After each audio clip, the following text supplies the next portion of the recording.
The crystal spires of New Harmony gleamed like diamonds under the twin suns of Kepler 442b. Elder Vextai stood on his balcony, watching the morning light dance through the living crystal buildings that made up the Zephyrian capital. His people had built this city over 3,000 years, growing it from the planet's natural crystal formations. Each building sang with gentle harmonies as the wind passed through carefully carved channels. The Zephyrians were a peaceful people. Their bodies were made of living crystal that could shift from clear to brilliant colors depending on their emotions. They communicated through musical tones that could travel for miles through their crystal cities. War was unknown to them. Violence was something they had read about in ancient texts but never experienced. That morning changed everything. The sky turned black as massive ships blotted out the suns. These vessels were ugly things, all sharp angles and dark metal. They looked like they were built for one purpose: destruction. The ships descended like hungry vultures, casting shadows over the crystal spires. Elder Vextai's crystal body flickered from its usual calm blue to a worried orange. He had never seen ships like these. The Zephyrians had met other species before, but they were always traders or explorers. These ships felt different. They felt dangerous.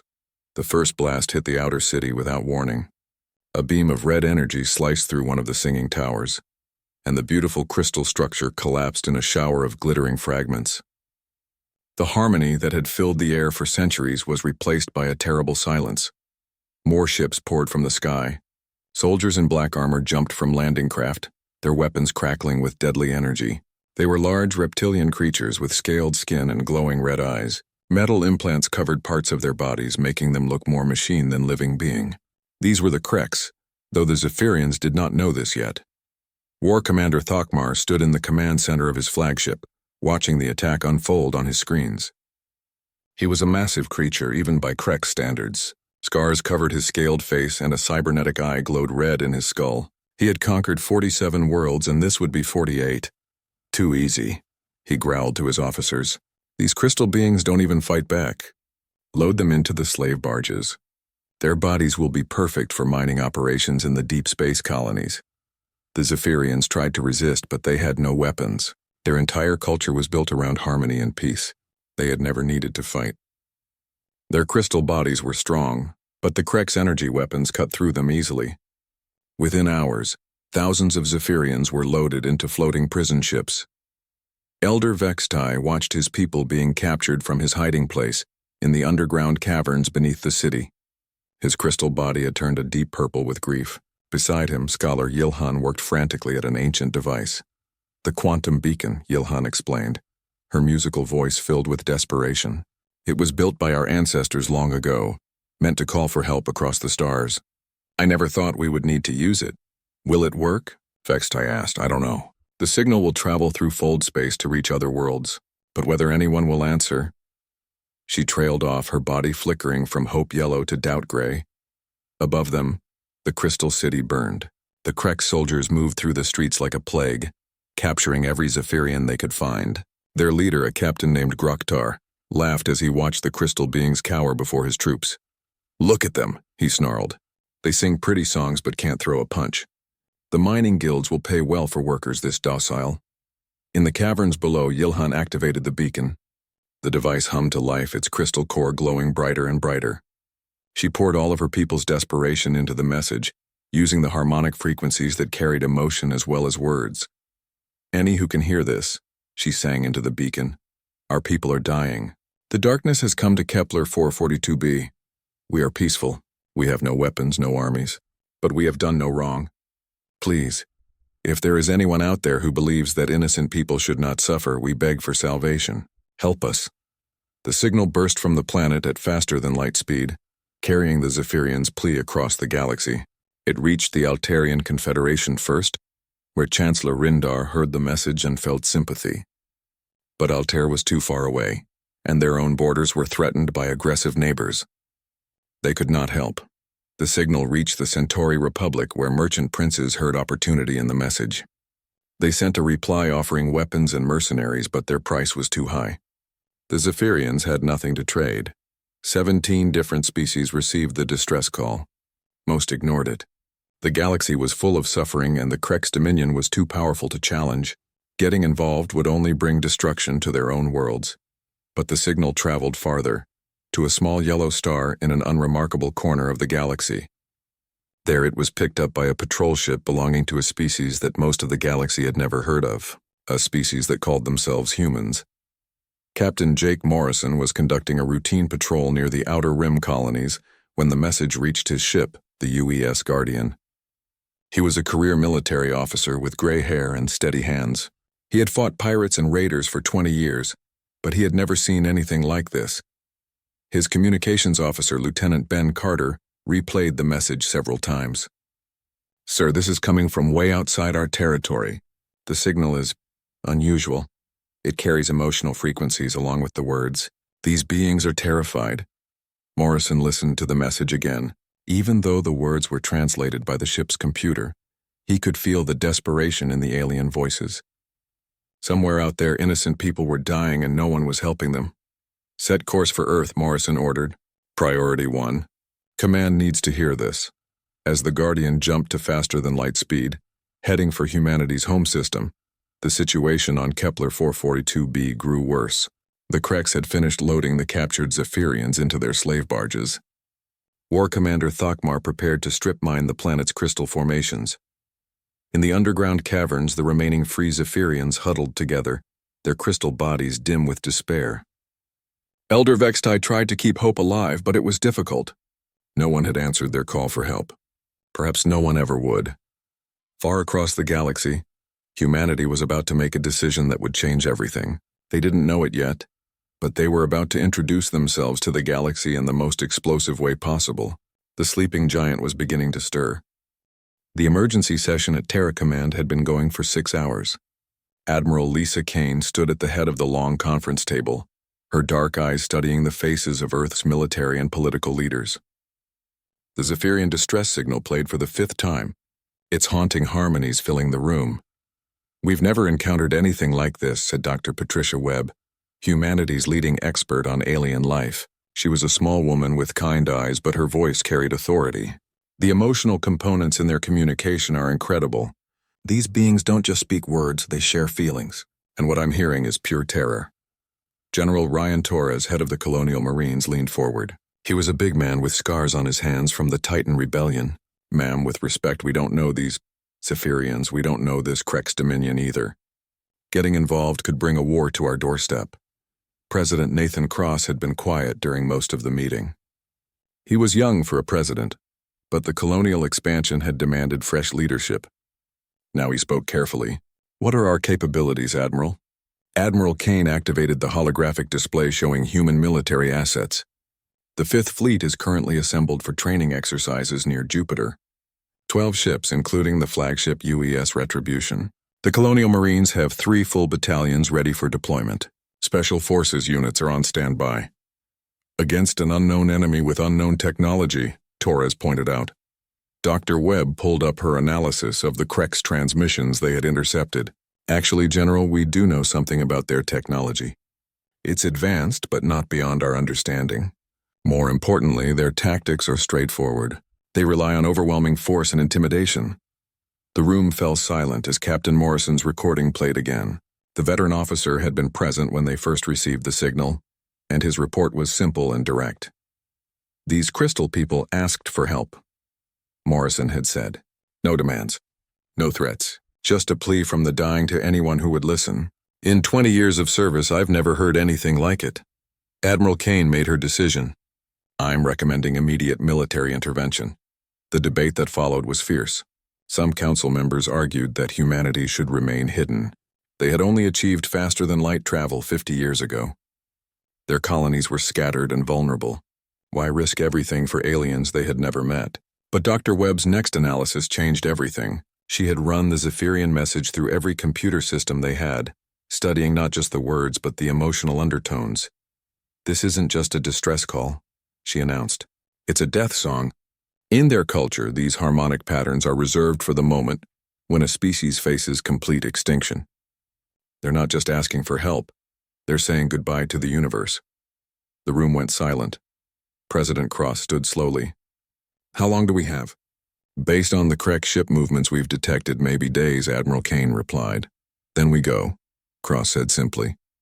If we stand by and watch genocide happen because it's safer for us, then what kind of people are we? The orders went out immediately. Across human space, military units began mobilizing with a speed that surprised even their commanders. The Colonial Marines, led by Colonel Sam Hayes, started loading their equipment onto transport ships. Hayes was a grizzled veteran with gray hair and steady hands who had fought in every major human conflict of the past 30 years. At the Special Forces base on Europa, Major Kate Sullivan received her orders with grim satisfaction. She was small and quiet, but her unit, Ghost Squadron, was legendary among human military forces. They specialized in impossible missions behind enemy lines. "Pack light and pack lethal," she told her team. "We're going to make first contact with hostile aliens. Let's make a good impression." The Fifth Fleet assembled near Mars, an impressive sight against the red planet's backdrop. Admiral Kane transferred her flag to the UES Retribution, a massive battleship bristling with railguns and plasma torpedo tubes. Captain Morrison's Guardian joined the fleet along with 11 other warships. But the most significant preparation was happening in the intelligence centers. Humanity's computers worked around the clock, analyzing every scrap of data about the Krex Dominion. What they found was disturbing. The Krex had conquered 47 worlds over the past 2 centuries.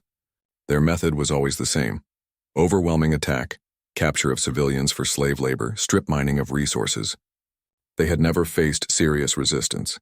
Most species surrendered after losing 20% of their military forces. "They're bullies," observed Commander Alex Stone, head of military intelligence. "They've gotten used to easy victories against peaceful species.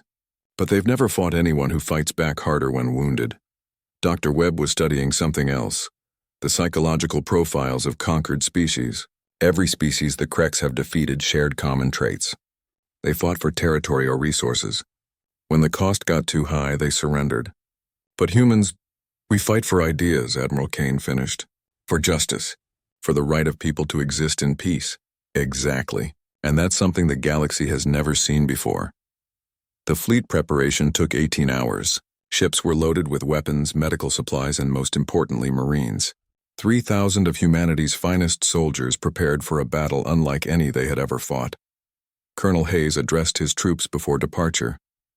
"Marines, we're about to meet aliens for the first time. Not explorers or traders, but enemies who prey on the innocent.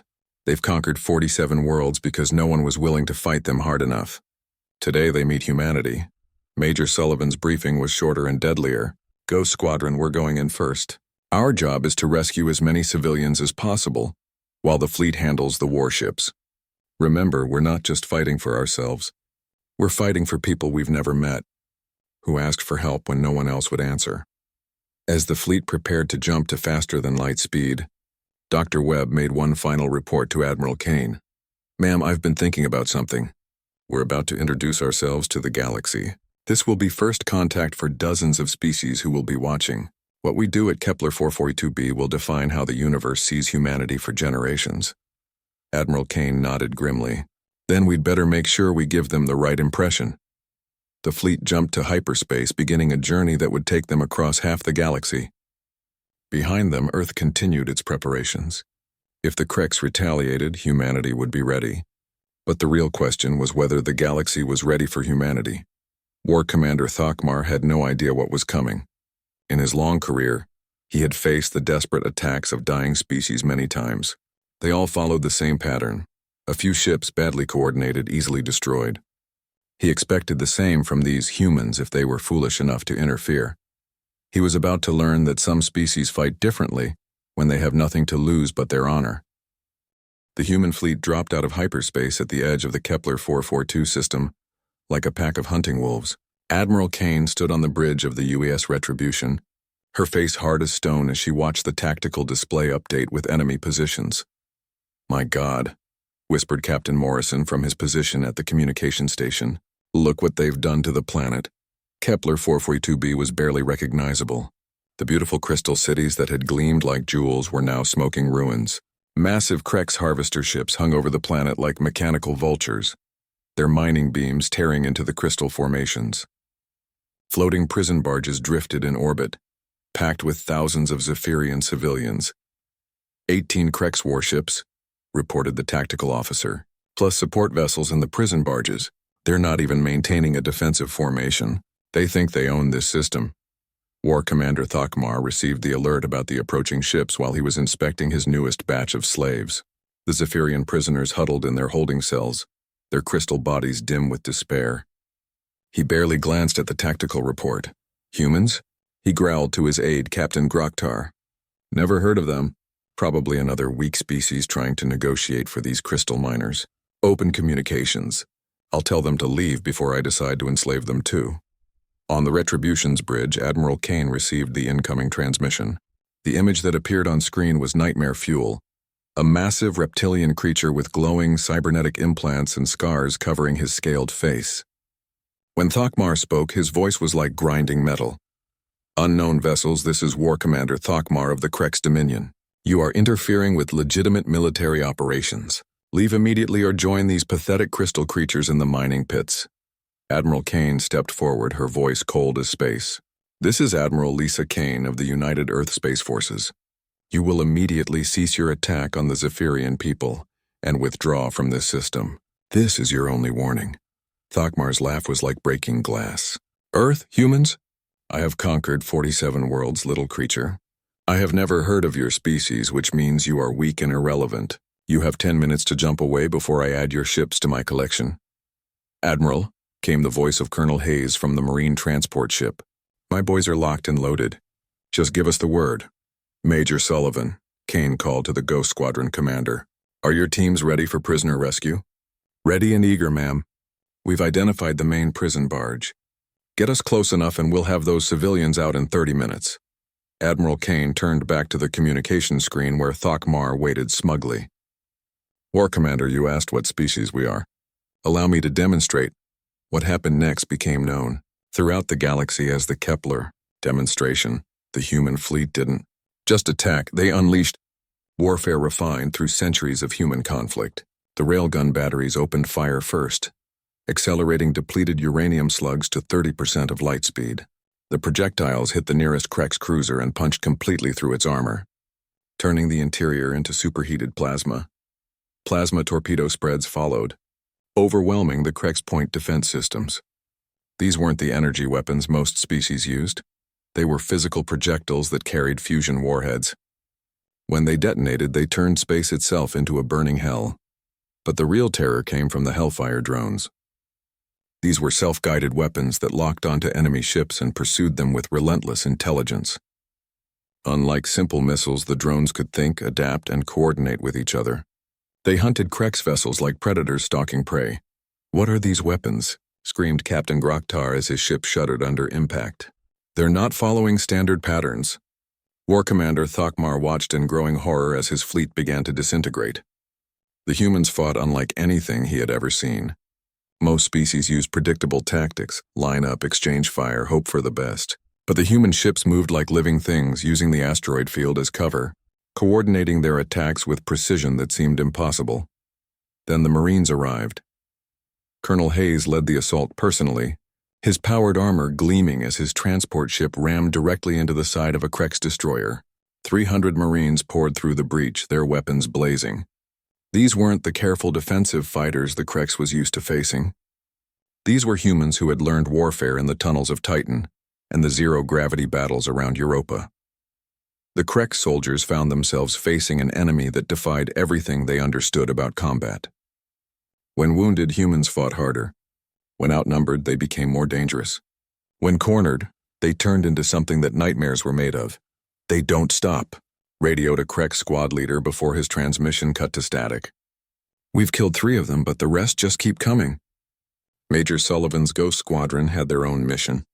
While the fleet battle raged, her teams infiltrated the main prison barge using stealth shuttles. The Krex guards never saw them coming. Sullivan moved through the corridors like death itself, her weapons firing with surgical precision.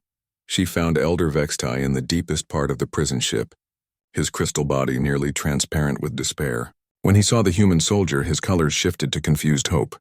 You came, he sang in harmonics that her translator barely captured. Someone actually came.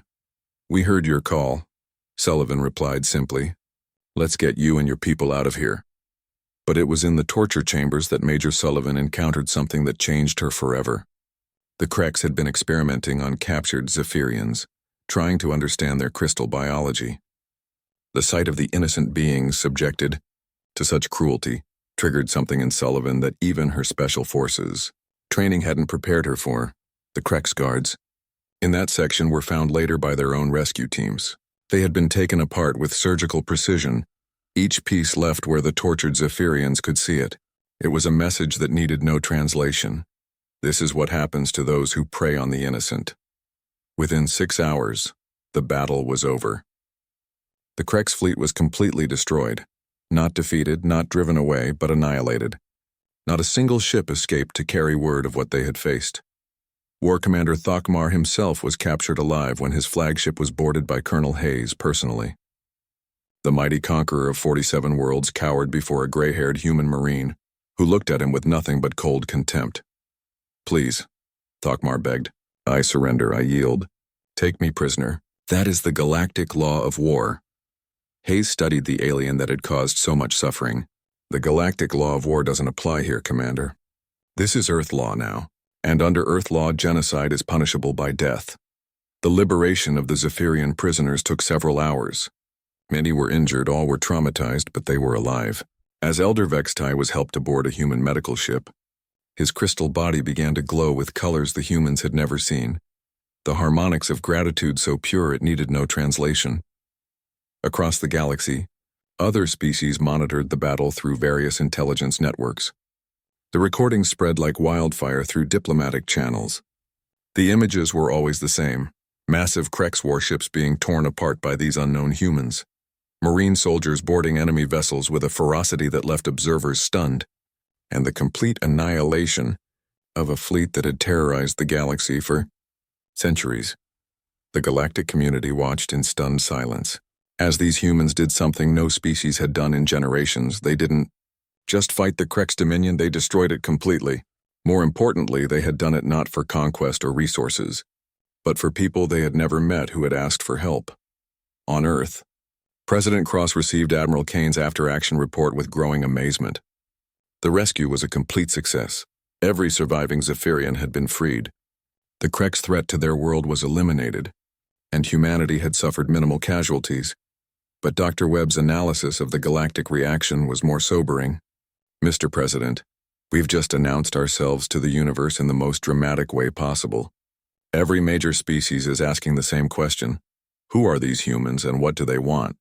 As the human fleet began the journey home with their rescued Zephyrian allies, one thing was clear: the galaxy would never underestimate humanity again. The age of human expansion was about to begin, and the universe was about to learn that some species fight not just to win, but to protect those who cannot protect themselves. The news spread across the galaxy faster than light itself. In council chambers, military headquarters, and diplomatic centers on 1,000 worlds, the same recordings played over and over.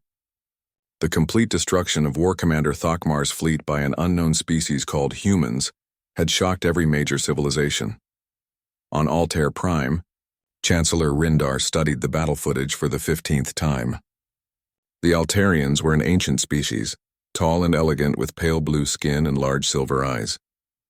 They had survived for millennia by being careful, diplomatic, and never making enemies they couldn't handle. "Remarkable," he murmured to his military advisor, General Keshan. "Look at their coordination, their tactics. They fight like they've been preparing for this battle for centuries." "The Marines, Chancellor," Keshan replied, his voice filled with professional admiration. "Watch how they board the enemy ships. No hesitation, no mercy for those who were torturing civilians. They fight with a passion that I've never seen before." Chancellor Rindar made his decision. "Prepare Ambassador Kialtha for immediate departure to Earth. If these humans are willing to fight genocide for strangers, imagine what they might do for allies." Across the galaxy on the fortress world of Vega Tertius, the reaction was very different. Supreme Marshal Gareth Vex stood before the assembled high command of the Vegan Empire, his scarred face twisted with concern. The Vegans were militaristic by nature, having built their empire through conquest and intimidation.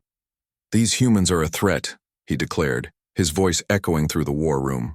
"They didn't just defeat the Kreks, they annihilated them." Complete destruction of an entire fleet in 6 hours. And for what? To rescue aliens they'd never met. Admiral Dextha, the Empire's naval commander, nodded grimly. Their weapons technology is impressive, but that's not what concerns me most. It's their attitude. They fight like every battle is personal, like they actually care about the outcome. Exactly, Marshal Vex replied. A species that fights for ideals instead of territory is unpredictable, dangerous. They could upset the entire balance of power in the galaxy. The most disturbing reaction came from the Hive Collective, a species mind entity that controlled hundreds of worlds through perfect unity of thought. The collective had remained neutral in galactic politics for over 1,000 years. But the human intervention at Kepler 442b had triggered something unexpected in their vast intelligence.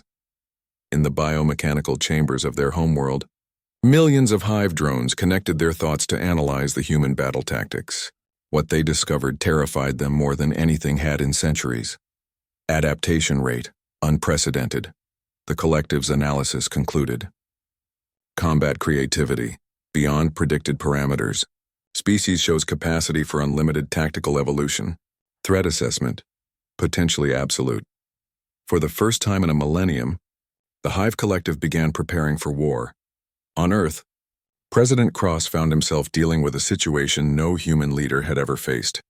His office was flooded with messages from alien species, some seeking alliance, others demanding explanations, and a few that could only be described as threats.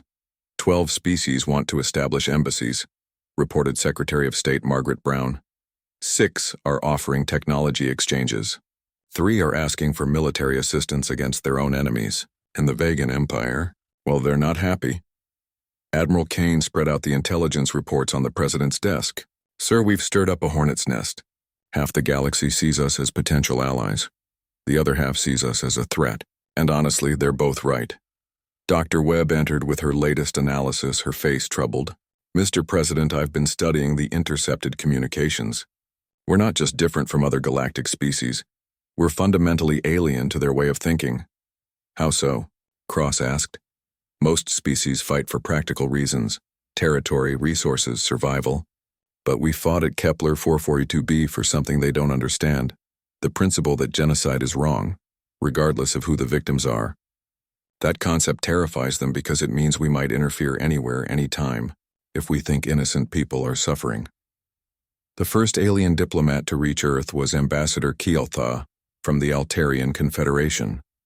She was a graceful being, nearly 7 feet tall with pale blue skin and silver eyes that seemed to see everything. When she met President Cross in the newly constructed Xenological Center in Geneva, her first words were carefully chosen. President Cross, the Altarian Confederation offers friendship to humanity. We have watched your species for only a few days, but we have learned much. You fight not for conquest, but for justice. This is unusual in the galaxy. Justice seems like it should be universal, Cross replied. Keeltha's expression was sad. In theory, yes. In practice, most species have learned that survival requires compromise. The Krex Dominion existed for centuries because no one was willing to pay the price to stop them. You paid that price for people you had never met. The real breakthrough came when the rescued Zephyrians arrived at Earth. Elder Vextai, his crystal body now glowing with healthy rainbow colors, addressed the United Nations in New York. His harmonic voice, translated by human computers, carried emotions that moved many delegates to tears. People of Earth, he sang, when we sent our plea into the darkness, we did not expect salvation. We hoped perhaps for someone to remember us after we were gone. Instead, you came. You fought. You died for us. In our long history, we have met many species, but none like you. He paused, his crystal form shifting to deep blue with profound gratitude. The humans ask nothing in return for their sacrifice. They seek no territory on our world, no payment for their losses, no tribute for their victory. They simply wanted us to live. This is not the way of the galaxy. This is something new. But the most significant intelligence came from Commander Alex Stone, who had been working deep in Altarian space. His encrypted message to Admiral Kane was brief but alarming. Ma'am, multiple species are forming secret coalitions. The human question is being discussed in private meetings across the galaxy. Some want to recruit us. Others want to contain us. A few want to destroy us before we become too powerful. The crisis escalated when long-range sensors detected massive fleet movements throughout the galaxy. The Vegan Empire was mobilizing its war fleets. The Centauri Republic was moving ships to defensive positions. Even peaceful species like the Altarians were quietly reinforcing their borders. "They're all afraid," Dr. Webb explained to the emergency session of the Colonial Defense Council. "We've shown them that their comfortable balance of power can be shattered by a species willing to fight for principles instead of profit. Some want to use that. Others want to stop it." General Torres leaned forward. "Ma'am, our colonies are scattered across dozens of systems. Most are barely defended. If multiple species decide we're a threat, then we fight," President Cross said simply. "Just like we did at Kepler 442b, because the alternative is letting bullies decide who lives and who dies in this galaxy." Admiral Kane activated the holographic display showing human military assets. "We're not the same species we were a week ago. The Zephyrians have been sharing their crystal-growing technology. Our shipyards are already building vessels with living crystal armor. More importantly, every human colony is now aware that we're not alone in the universe, and that sometimes good people have to fight for what's right." The moment that changed everything came when the Zephyrian crystal cities began broadcasting something new across the galaxy. It was Elder Vextai's voice, but enhanced and amplified through the living crystal networks that connected all Zephyrian worlds. "To all who can hear this message," his harmonic voice sang across the stars, "know that hope exists. The humans came when no one else would. They fought when no one else dared. They proved that in this vast, dark galaxy, there are still those who believe every life has value. The age of fear is ending. The age of hope has begun. On 1,000 worlds and 100 different species, beings heard that message and felt something they hadn't experienced in centuries, the possibility that things could be different, that the strong didn't always have to prey on the weak, that someone, somewhere, was willing to fight for justice. But in the war rooms and council chambers of the galaxy's major powers, military leaders and politicians listened to the same message and heard something else entirely. A declaration that the old order was ending, and humanity was going to be the one to end it. The battle for the soul of the galaxy was about to begin. The ultimatum came 6 months after the Battle of Kepler 442b. Supreme Marshal Gareth Vex of the Vegan Empire appeared on communication screens across human space, his scarred face filled with cold determination. Behind him stood representatives of 6 other species: the Draconis Hegemony, the Centauri Merchants Guild, the Silicon Confederacy, and 3 others that humanity barely recognized. "Humans of Earth," Marshal Vex declared, "you have disrupted the galactic order. Your unauthorized intervention at Kepler 442b has violated centuries of established law. Therefore, the Galactic Alliance for Stability demands that you submit to immediate oversight." President Cross watched the transmission from the Emergency Command Center beneath Terra Command. Around him, Admiral Kane, General Torres, and Dr. Webb studied the terms being presented. The demands were simple and completely unacceptable. Humanity will limit its military expansion to no more than 10 star systems, Marshal Vex continued. All human warships will be equipped with Alliance monitoring devices. Human military actions must be approved by Alliance Command. You have 72 hours to comply, or face the combined might of the Alliance fleet. Admiral Kane turned off the transmission. "Mr. President, our intelligence estimates put their combined fleet strength at over 300 ships. We have 47 operational vessels, most of which are scattered across our colonies. And if we don't comply?" Cross asked, though he already knew the answer. "They'll come for Earth directly," General Torres replied grimly. "Every major human world one by one. They're not trying to conquer us. They're trying to contain us." Dr. Webb had been studying the psychological profiles of the Alliance species. "Sir, they're terrified. 6 months ago, they thought they understood how the galaxy worked. Strong species dominated weak ones.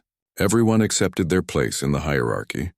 Then we showed them something they'd never seen, a species willing to fight for strangers. It challenges everything they believe about power and survival." The human response was swift and decisive. President Cross addressed the planet in a broadcast that was simultaneously transmitted to every human colony across space.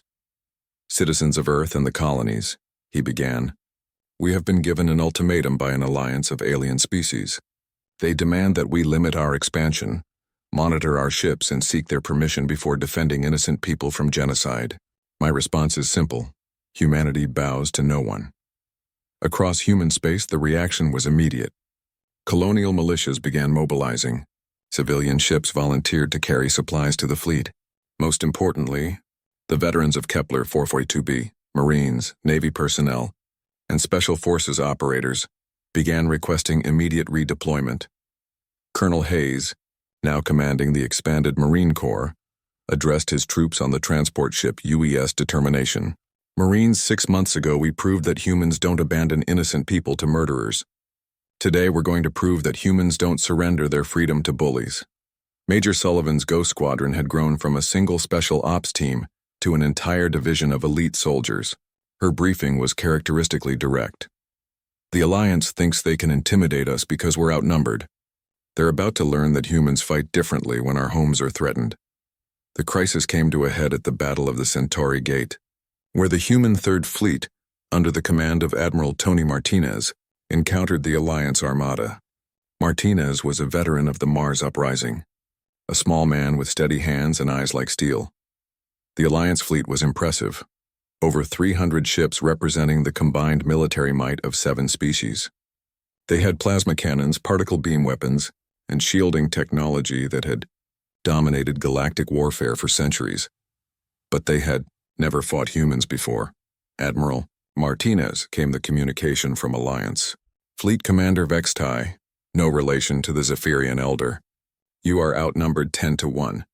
Surrender now and your crews will be treated according to galactic law. Martinez's response was broadcast on all frequencies. Commander, I've got 31 ships and 3,000 of the finest warriors humanity has ever produced. You've got 300 ships full of soldiers who have never faced an enemy that fights harder when the odds get worse. Let me show you the difference. What followed became known as the Second Kepler Miracle. The human fleet didn't try to match the Alliance ship for ship. Instead, they used tactics that no galactic military had ever encountered. Ships damaged beyond repair became guided missiles, their crews evacuating to remaining vessels before ramming enemy capital ships. The Marines deployed Widowmaker mines throughout the asteroid field, turning the natural cover into a killing ground. But the moment that broke the Alliance fleet came when Captain Lisa Harper of the UES Defiant coordinated something that military historians still study today. Her ship was dying, its hull breached in 17 places, its weapons offline. Instead of surrendering, she ordered her crew to the escape pods and aimed her ship directly at the Alliance flagship. All ships, this is Captain Harper, she broadcast. I'm going to show these bastards what humans do when they threaten our families. Follow my lead on my mark.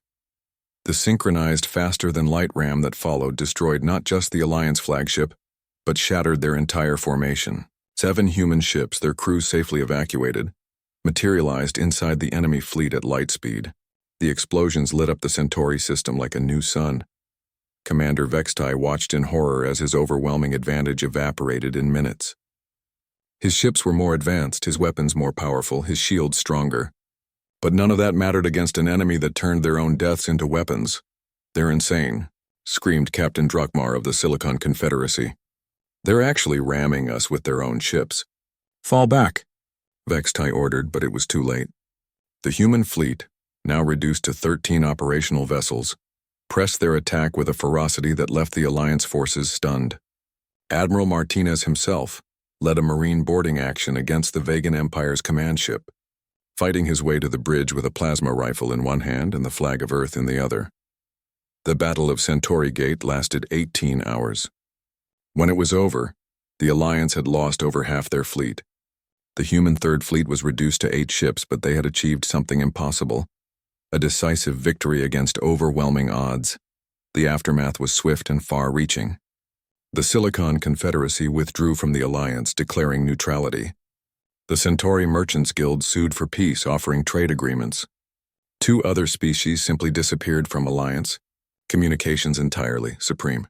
Marshal Vex found himself facing rebellion. Within his own empire as military, commanders questioned the wisdom of fighting an enemy that seemed to grow more dangerous when wounded. But the real change came from an unexpected source. Elder Vextai, speaking for the Zephyrian people, addressed the galaxy with a proposal that stunned every major species.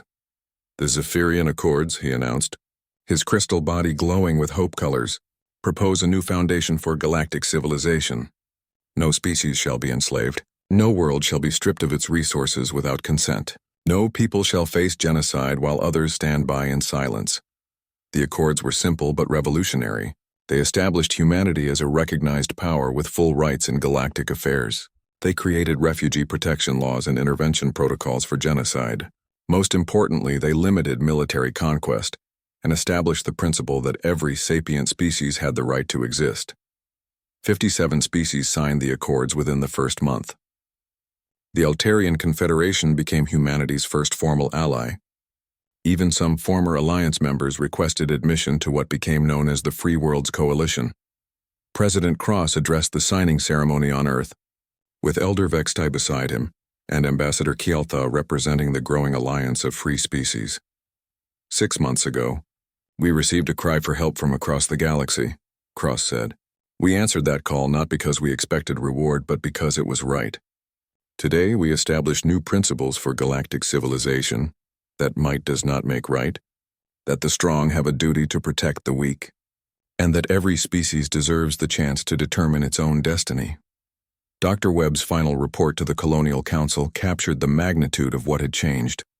The galaxy we're living in today is fundamentally different from the one we entered 6 months ago.